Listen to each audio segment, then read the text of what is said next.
Am I the asshole for ruining my niece's birth over a name? I, 29 female, was pregnant with twins a few years ago. Unfortunately, only one baby survived, a little boy who we called Henry, and my daughter who passed, we called her Daphne. My sister and I were close growing up, but we drifted apart.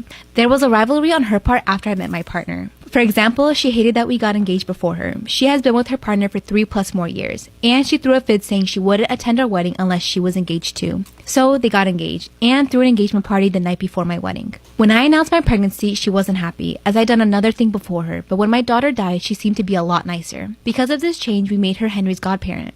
She became pregnant recently and refused to announce the name until a few days after birth. The baby girl was called Theodora, which is beautiful. I was bringing presents to her and I saw my dad building a huge toy box with the name Daphne on it. When I questioned this, I was told the baby is going to be called Daphne and only Theodora on paper. No one will use her full name, only her nickname. All of my family knew and supported her. I got upset and started shouting, asking if this was a cruel prank. She came out and told me to F off. I don't own a name and she liked it since my baby's funeral. My family are on her side and say, why do I care? My baby is not here, so there is no confusion and don't see why I caused a scene and ruined her happy time, and why can't I be happy for her?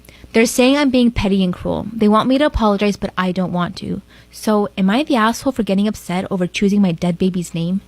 Storytime about the most embarrassing moment working as a TSA agent. So, I work for the TSA and have for a few years now. It's a good job overall. I'm underpaid, but the benefits are nice and I get overtime when I want it. Over a year ago, during the week leading up to Christmas, we had some really bad weather that delayed all the flights. I volunteered to stay late so that my coworkers could go home to their families. Most of the work was done anyway, so it was mostly just standing around waiting for the odd latecomer. I was working the AIT, the space tube thingy, when 3 passengers came up together, a middle-aged man, a middle-aged woman, and a teenage boy. Mom goes through, all is fine. Dad goes through, all is fine. Kid comes up, I get a good look at him.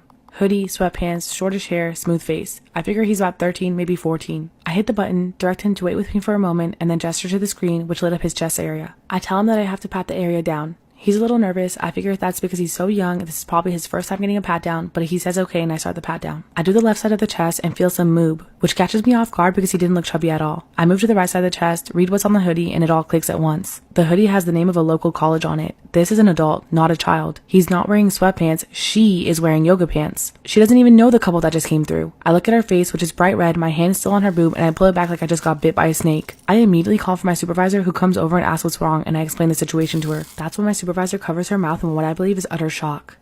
After groping this woman that I thought was a boy, I call my supervisor over. I tell her the situation and she covers her mouth. At first, I thought she was absolutely mortified, but then I realized she's trying not to laugh. She takes a minute to pull herself together, tells me to go take a break, and finishes screening the passenger herself. Once that was done, I apologize to the passenger. She tells me it's fine, that it wasn't the first time she was mistaken for a boy, and she probably should have said something before I started touching her. I leave her alone and go talk to my supervisor to figure out how exactly fired I am. She tells me to calm down, that it was just an honest mistake, and that she has my back if the passenger files an official complaint, but that probably won't happen and I shouldn't be worried. That reassured me a little, but I still groped a woman and ruined Christmas, so I feel like an absolute monster. I swallow my shame and finish my shift, then I go to the airport proper to find some food because I just finished a 12-hour shift and there's no way I have energy to cook dinner. I saw my hapless victim sitting at her gate waiting for her flight. I went up to her to apologize again and saw that the flight had been delayed until morning. It was about 11 at night at this point. I apologize again, she says it's fine, and I ask her if she's planning to stay the whole night. She said she has to because all the hotels in the area are booked. I tell her that I'm getting some dinner and I offer to get her some food as well. After all, I already got to second base. I think it's only fair that I buy her dinner. She agrees and we go to one of the restaurants that's open late, get some food, and start eating. She said she gets mistaken for a boy a lot and it's not a big deal. We ended up talking for a few hours before I finally told her that I had to get home and apologize again for the accidental molestation. She said that all is forgiven if I promise to take her on a real date when she gets back. I agreed, she gave me her number, and I immediately started texting her when I got home. We kept talking until her flight finally left. When she got back, I picked her up at the airport and a few days later took her on a real date that I promised her. We just celebrated our 1-year anniversary.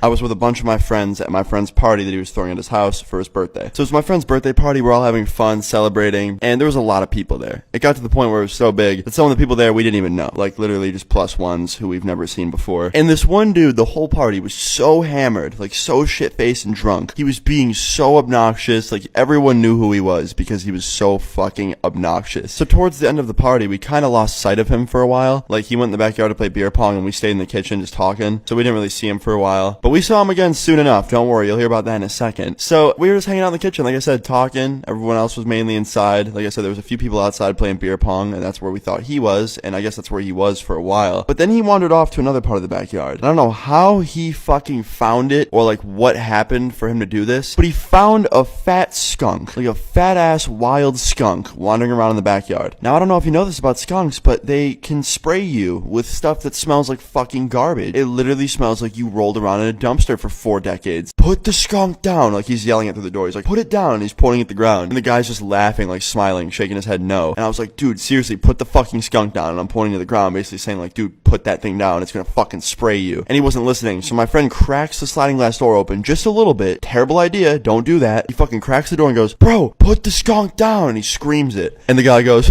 no, he's my friend. And of course, right when he finished that sentence, I see the skunk's tail. It goes up and it fucking sprays him all over the neck. And I was like, oh my, and I start running. So I'm like, fuck no. That sliding glass door is cracked open. Some of that just went in here. I know it. I can just tell by the smell already. Fuck that. And I ran out the front door and I went to the front yard and I was in tears. I was just laughing. I'm like, bro, he just got fucking destroyed by that skunk. And my friend runs out. Everyone else runs out from the party. I've never seen a party clear so fast. Everybody runs to the front yard. One of my friends is coughing because he was right by the door when it happened. But luckily, the skunk juice or whatever the fuck they produce didn't get in the house from what I was hearing from my friend. I guess just the smell was so strong that it kind of, went into the house. It smelled like it was in the house, but it wasn't. But the backyard, holy shit, it reeked. And I didn't get to see it, but apparently after it sprayed him, I started running way too quick. I was out of there the minute I saw it spray him. But after he registered that it sprayed him, he just dropped the skunk and it fucking scurried away, just ran away. Because I would too if I had a bunch of people crowding around me like I was some fucking zoo attraction. So anyway, the skunk ran away. So did everybody in the party. And I'm sitting there dying. And my friend's so freaked out. He's like, dude, I'm fucked. My house smells like skunk.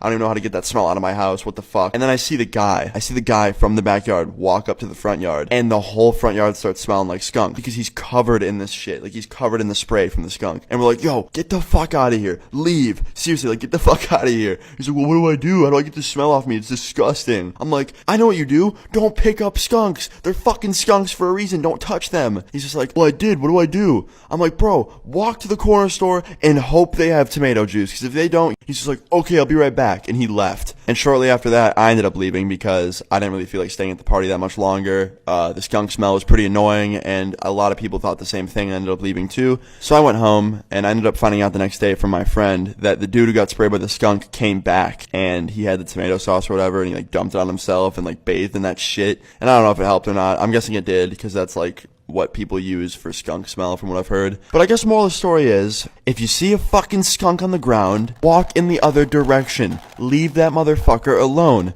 Skunks don't fuck around. But yeah, that's pretty much the story. Literally just fastest way to ruin a party. I've never seen a party clear out so quick. But yeah, guys, if you thought the story was funny and enjoyed it, please leave a like on the video. I'd really appreciate it. Leave your guys' stories in the comments down below. Story time about how I pretended to be deaf the entire quarantine. When quarantine started, I started an online course for a few subjects. To provide some background, these aren't my school classes or anything, and I've never met these people before. There are maybe 10 other kids in the class, and the teacher is actually pretty great. So the first 2 days go pretty well, but on the third day, I mess up big time. We were in between a physics class that had already been going on for an hour, and I'd completely gotten distracted halfway through. I have an incredibly low attention span, and this was already too much for me. When the teacher called my name to answer his question, I had no idea what he'd been talking about, so I tried to Google it. However, I have shitty internet, so it took a really long time to load, and the teacher was getting pissed as to why I wasn't responding and why I was typing. So, completely freaking out, I decided to text him on the Google Meet chat and make an excuse that my laptop's audio and microphone weren't working that day, and I'd been reading the subtitles, which took a long time to load, so I hadn't quite gotten to his question. In my immense panic, I phrased it somewhat vaguely and said, I can't actually hear. I've been reading the subtitles and they take a long time to load. To which the instructor said, oh, I'm so sorry. I wasn't aware that you're deaf. In my intense panic and anxiety, I just went along with it. Dumb as hell, I know. It actually worked out fine. I tap out all the answers that were sent to me and even bought a hearing aid sometimes and wore it in class. Now I say sometimes because I don't actually have the focus and commitment to remember to put it on every class. When asked about it, I told people in the class that even with the hearing aid, I can't hear much, so I don't usually bother wearing it. They bought it. Everyone in class liked me a lot and they found me very endearing. There's a girl, Carla, who said I had the most beautiful smile she's ever seen. So this was actually going really well for me. But, like most of my antics, this backfired on me big time. When I made this godforsaken decision all that time ago, I was sure I'd get away with it. However, about a week ago, the instructor decided to meet in real life and the lockdown in my country had been lifted.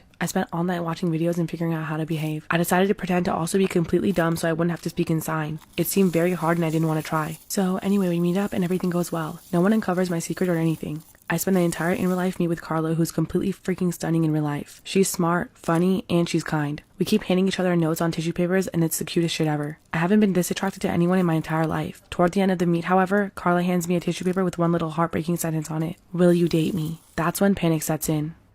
After pretending to be deaf in my class the entire quarantine and being asked out by a girl I fell for in the class, I panicked. I told her that I needed time to think and she was chill with it. So basically, I prepared really hard for the date. I googled what the appropriate flowers for apologizing for your lives are and got her white orchids. I then put on my best clothes and set out. She came to the date with a cute little notepad and 2 pencils for us to write notes in, which melted me instantly. But I was so anxious and nervous at first that I couldn't bring myself to tell her. However, as we sat there waiting for our order to arrive, I kind of snapped because of the guilt and scribbled down into the notebook, "Hey, there's not an easy way to break this, but I'm not actually deaf. Or dumb." To which she replied with, "I know you're not deaf, but you are pretty dumb," with a smiley face. At which point I said, "What the F?" out loud. She then laughed and explained that she thought I was so cute that she Googled me long ago and found my Instagram, which has highlighted stories from concerts where I'm screaming and vibing. So she only asked me out to figure out how long I'd keep it going. So she was actually playing me the whole time. I was feeling pretty bummed that she only wanted to date me for that, but nevertheless, I apologized profusely and explained everything. I told her that I totally understand if she wants to end the date now, but she didn't. We had a great time and aren't officially dating or anything, but we do have a second date planned. She also told me that while she understands why I did what I did and that anxiety, especially social anxiety, is so hard to deal with, but she also believes that I was a little offensive, especially with the hearing aid. She explained to me why that was so insensitive, and I'd like to apologize for anyone that I might have offended. It really wasn't my intention. Also, for our second date, we're planning to volunteer at a center for deaf kids so I can redeem myself. I'm also learning the basics of sign language for the visit next week. My husband and I both work equal hours.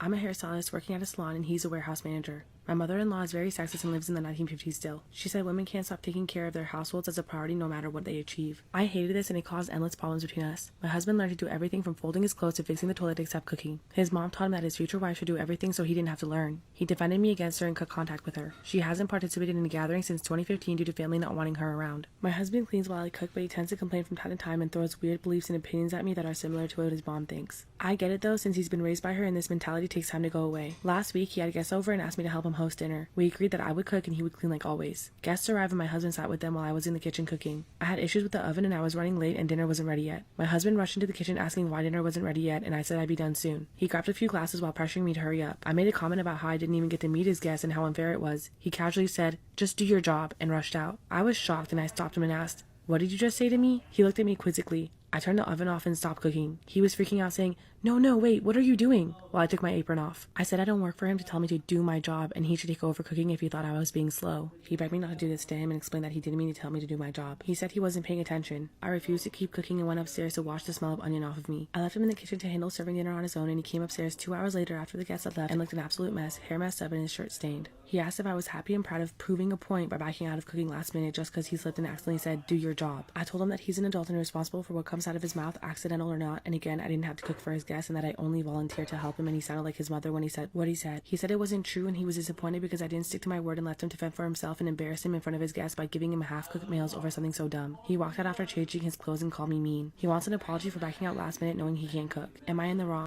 I am genuinely so terrified of national parks because of all the missing persons cases, in addition to a lot of the unsolved mysteries that have happened within it. And one of the most terrifying ones is one that happened just back in August. We're going to be talking about the case of the Garish family today. So on Sunday, August 15th of 2021, John, his wife Ellen, and their 1-year-old daughter Miju went out for a hike, also taking their dog Oxy with them. They had recently moved to Mariposa, California in order to get away from the big city. They were very avid, very experienced hikers who really loved enjoying the outdoors with their daughter. Well, the nanny came at her scheduled time the next day and found the house to be completely quiet. There was no one home. Obviously, you don't want to panic too soon, but by 11 p.m., she was definitely worried. So she contacted the house manager and then they contacted missing persons reports. And law enforcement reacted immediately. One of the Mariposa County sheriffs knew that they were new in town and lived really close to a trailhead called Heights Cove Trail. And it was so close that they could have just walked to it. So that Tuesday morning at 2 a.m., they found the family truck parked in that parking area right outside of the trail. So about 1.5 miles from the parking lot where they found the Garish family's car, their deceased bodies were finally discovered. There were no signs of trauma to the head, to the body, no bites, no puncture sites, no burns. And when sent off to get an autopsy, their results were inconclusive. Authorities say they have not one clue what happened to them. We are currently waiting on a toxicology report, and I might wait to post this until we have that, which will hopefully help identify what happened to this family. But there's just so many weird things to be talked about with this case. One TikToker that I found was talking about the way that they were positioned. John was found in a sitting up position next to his baby and next to his dog, while Ellen was just a little bit up the hill. While some people have speculated that maybe she was leaving to go get help, their only cell phone was in John's pocket, so she probably would have grabbed the phone first, right? For some reason, they also ruled out foul play, which I don't know how you can do that if you don't know what happened to them. Another thing that was very much speculated was maybe poisonous gas. There was no active mines within 3 miles of that area, so that was ruled out as well. So what happened to the Garish family? Because the whole thing is just so off. It almost seems like they just randomly dropped dead all at the same time, yet no other wildlife in that area were found dead around them. And the deputies who stayed the night with the bodies to protect the scene were not sickened in any way. Something that they haven't ruled out yet is toxic algae. Like maybe they had accidentally drank these algae blooms. Usually the water is really, really colorful and it has a certain smell. And it might be my own lack of knowledge, but shouldn't everyone's bodies be reacting differently to algae poisoning? Like they wouldn't have all just died simultaneously. Gas poisoning just seems more logical to me for that scenario, but they ruled that out already, in addition to the wildlife around them being okay. Also, where were the other hikers? It was a nice day out and this was a very common trail, so there's just no way that people hadn't have passed them that day. Some people even suspected heat stroke, but again, it's weird that it's all simultaneous. Investigators are really looking into this, so hopefully the family will have answers soon. My heart really goes out to them. I'll keep you guys updated and please stay safe while hiking.